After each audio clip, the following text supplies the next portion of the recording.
네, 오늘 우리에게 주시는 이 사도행전 1장 12절에서 26절의 말씀은 예수께서 하늘로 승천하시며 제자들에게 예루살렘을 떠나지 말고 성령의 약속을 기다리라는 명령과 또 오순절에 성령께서 강림하시는 그 약속의 성취 사이에 있었던 그 열흘간의 이야기를 다루고 있습니다. 이제 육신으로 오신 예수님은 더 이상 제자들과 계시지 않습니다. 그동안 늘 함께 먹고 마시며 가르치시던 그 예수 그리스도는 하늘로 올라가셨습니다. 이 제자들에게 남아있는 것은 예루살렘을 떠나지 말며 아버지께서 약속하신 성령을 기다리라는 그 약속의 말씀이었습니다. 예수님께서 하늘로 올라가신 그대로 내려오실 것이라는 그 약속의 말씀을 기다리는 제자들은 마냥 그 약속의 때를 손 놓고 기다리며 게으르지 않았습니다. 오늘 말씀 속 그 약속을 기다리는 이 성도들의 모습을 통해 하나님의 약속을 기다리는 성도는 어떤 태도와 또 순종을 보여야 하는지에 대해서 살펴보고자 합니다. 제자들은 예수님께서 마지막으로 말씀하시고 또 승천하신 감람산을 떠나 안식일에 걸을 수 있는 거리 약 1km, 시간으로 따지면 15분 정도의 거리를 걸어서 예루살렘으로 돌아오게 됩니다. 이 예루살렘으로 돌아온 제자들은 그들이 머물던 다락방으로 올라갑니다. 이 모인 다락방은 예수님께서 12제자와 마지막으로 식사하시던 그런 그 다락방이었는지, 아니면 예루살렘 교회에 많은 사람들이 기도하러 모였던 그 마가 요한의 어머니의 집에 있던 다락방이었는지는 알 수 없지만 예루살렘을 떠나지 말라는 그 예수님의 명령을 따라 한 다락방에 다 모였습니다. 이곳에는 가룟 유다를 제외한 이 11제자와 갈릴리에서부터 예루살렘까지 올라간 여인들, 그리고 예수님의 어머니 마리아, 그리고 아우들을 포함한 약 120명의 사람들이 이 다락방에 꽉꽉 차 있었습니다. 그들이 모인 이유는 단 하나였습니다. 바로 성령의 약속을 기다리는 것이었어요.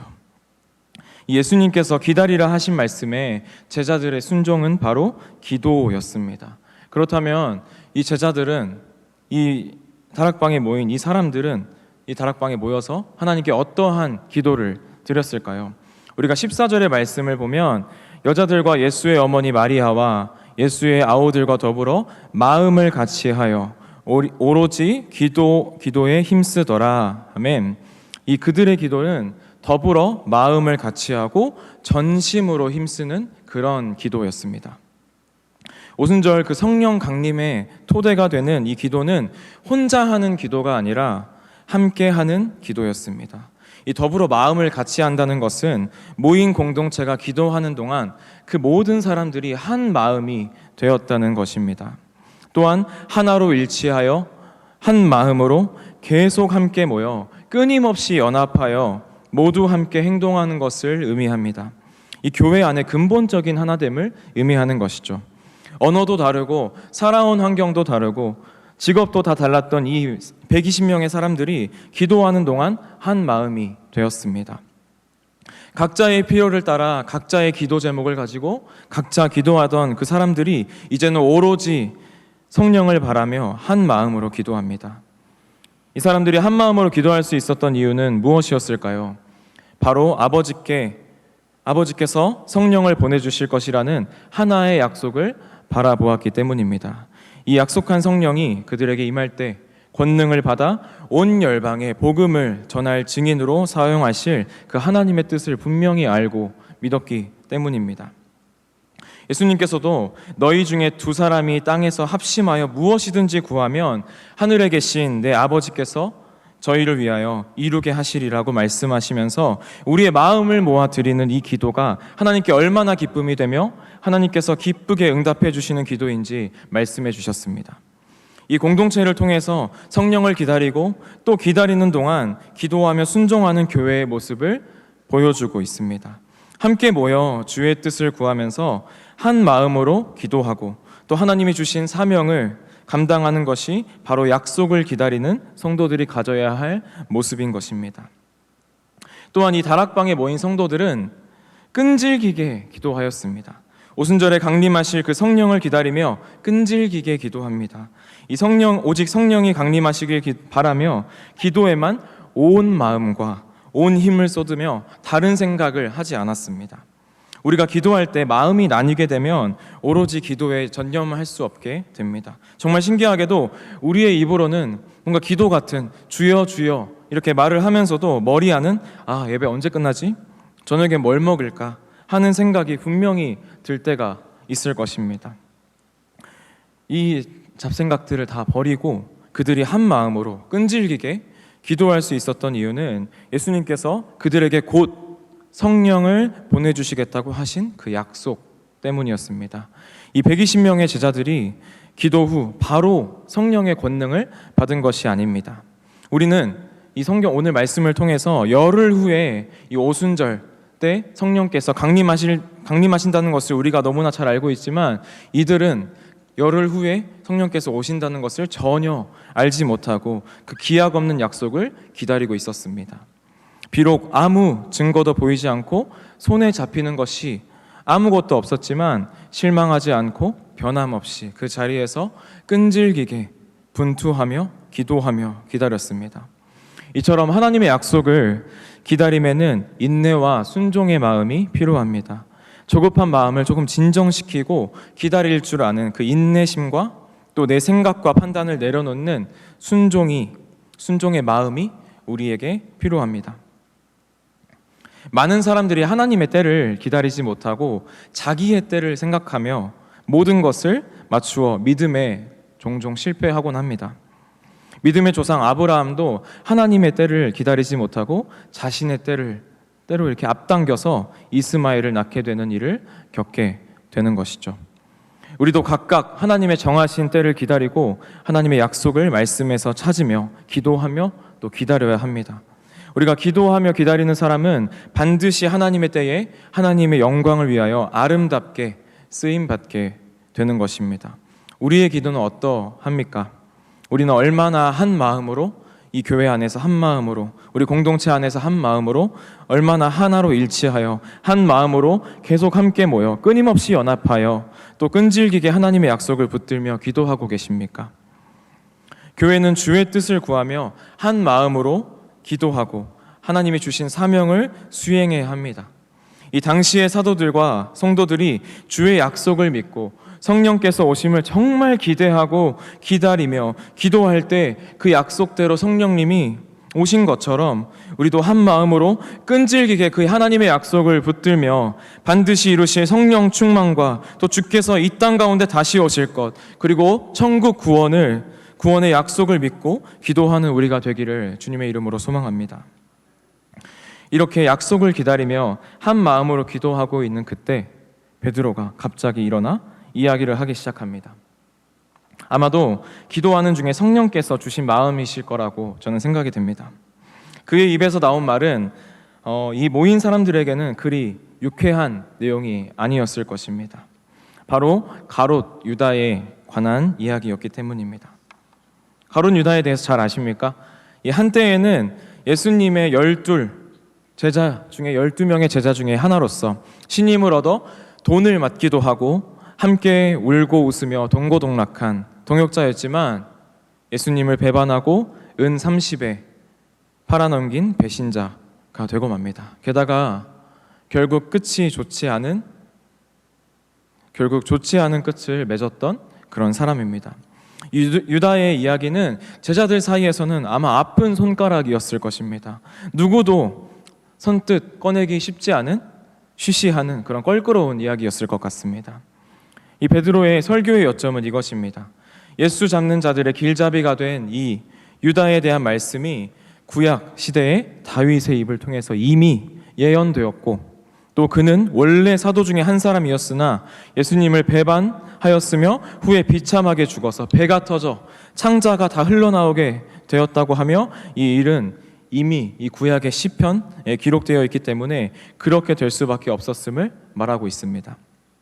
이 가룟 유다가 예수님을 배반한 것은 하나님의 말씀에 따라 이루어졌다는 것입니다.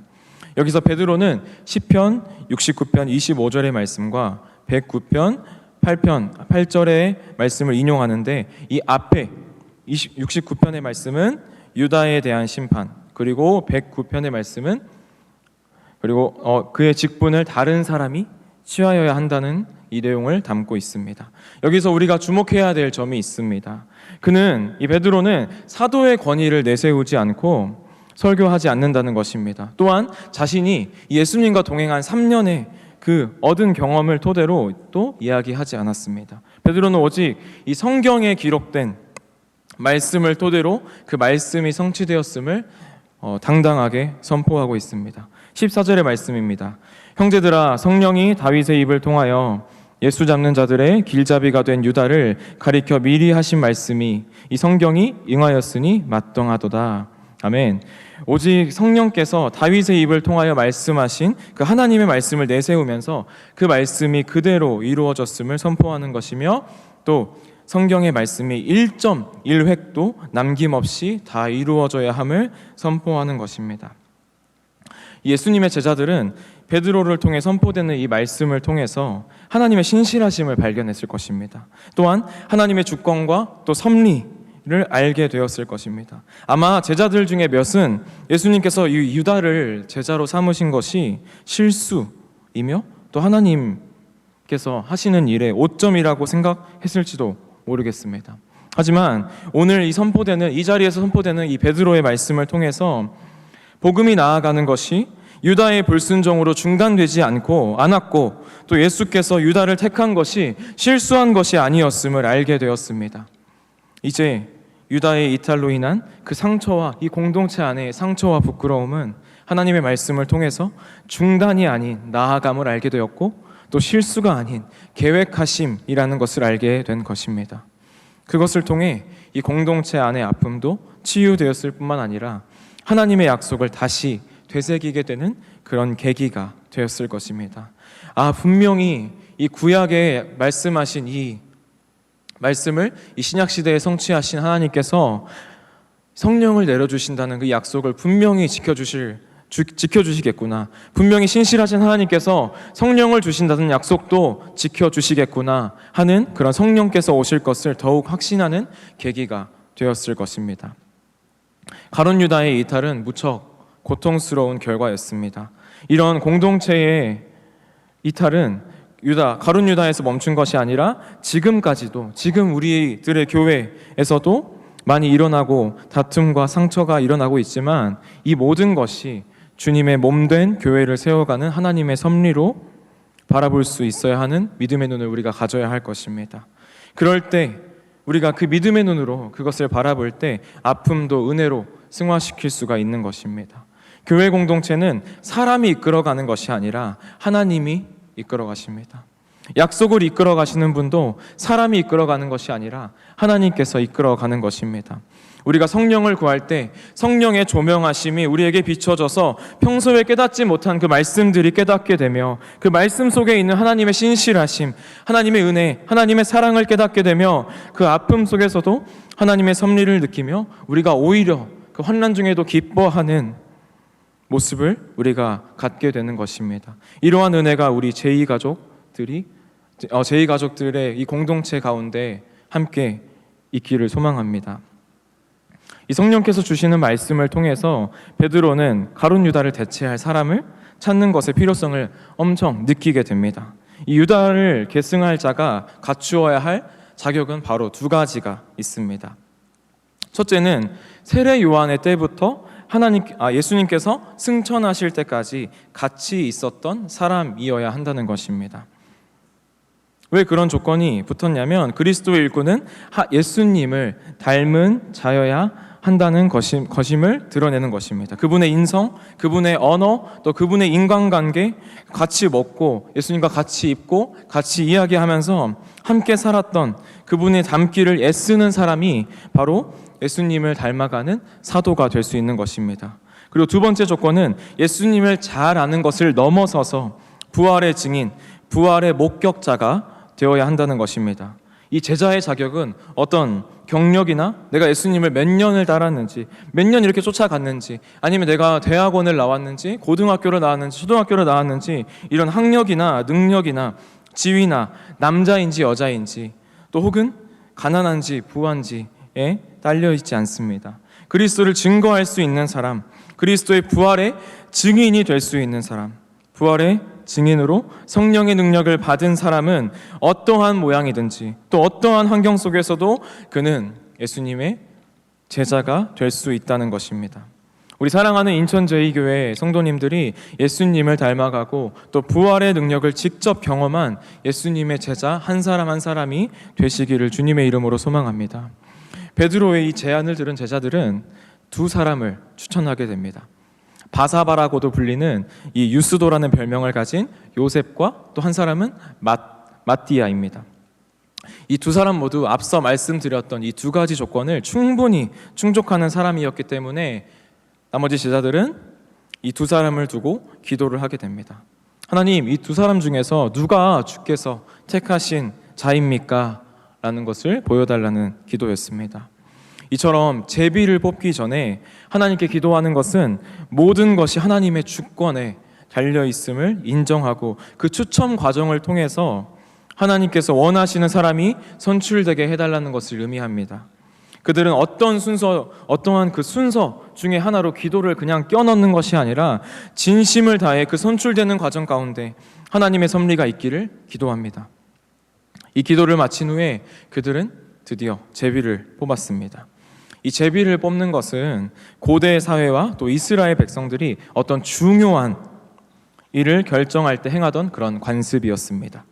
그 이스라엘 백성들의 경우에는 이제 출애굽을 하고 약속하신 그 젖과 꿀이 흐르는 땅에 들어갈 때 또 땅을 분배하지 않습니까? 그때 땅을 분배할 때 제비를 뽑아 땅을 분배하였고 또 성전 문지기를 뽑을 때에도 이 제비를 뽑아서 중요한 일을 결정할 때 하나님, 이 일에 제발 간섭해 주십시오. 이 일이 우리의 지혜와 이성으로는 할 수 없습니다. 하나님께서 오셔서 하나님께서 그 섭리 가운데 이 자리 가운데 오셔서 하나님, 주님의 뜻을 우리에게 보여주십시오 하는 것이 바로 이스라엘 백성들의 제비 뽑는 것의 의미였습니다. 그래서 솔로몬 왕은 잠언의 말씀을 통해서 사람이 제비를 뽑으나 이를 작정하기는 여호와께 있느니라 라고 이렇게 고백합니다. 이 제비 뽑기를 통해서 마띠아가 11사도와 함께 선택함을 받게 됩니다. 그가 11사도의 수에 더해지며 이제 회복이 진행되고 있는 이스라엘과 하나님 나라를 상징적으로 대표하는 12사도가 완벽히 회복하게 되었습니다. 이제 사도들은 이스라엘을 회복시키겠다고 하시는 그 예수님의 주장과 약속을 다시 한번 상징적으로 보여주게 되었습니다. 이렇게 예수님의 제자들은 오순절에 우리 사도행전 2장에 오실 오순절의 성령을 맞이할 준비를 완벽하게 갖추게 됐고 드디어 사도행전 2장에서는 약속하신 그 성령이 강림하는 사건을 경험하게 됩니다. 말씀을 정리하려고 합니다. 이제 그날 다락방에 모였던 제자들은 서로 하나가 되겠다고 힘쓰지도 않았고 또 어떤 우리 교회 안에 있는 공동체 프로그램을 진행하지도 않았습니다. 그런데 그럼에도 불구하고 서로의 벽이 허물어지고 어느새 하나가 되어가고 있었습니다. 어떻게 인간의 노력 없이 이런 일들이 가능했을까요? 그들은 예전에는 없었던 그 공동체의 소망과 또 영적인 관심사가 생겼기 때문입니다. 바로 예수 그리스도께서 약속하신 그 성령을 받는 것, 그리고 그 성령을 통해서 온 유대와 사마리아 땅끝까지 이르러 증인이 되는 그 영적인 관심사가 그들 가운데 공통된 관심사가 생겼기 때문입니다.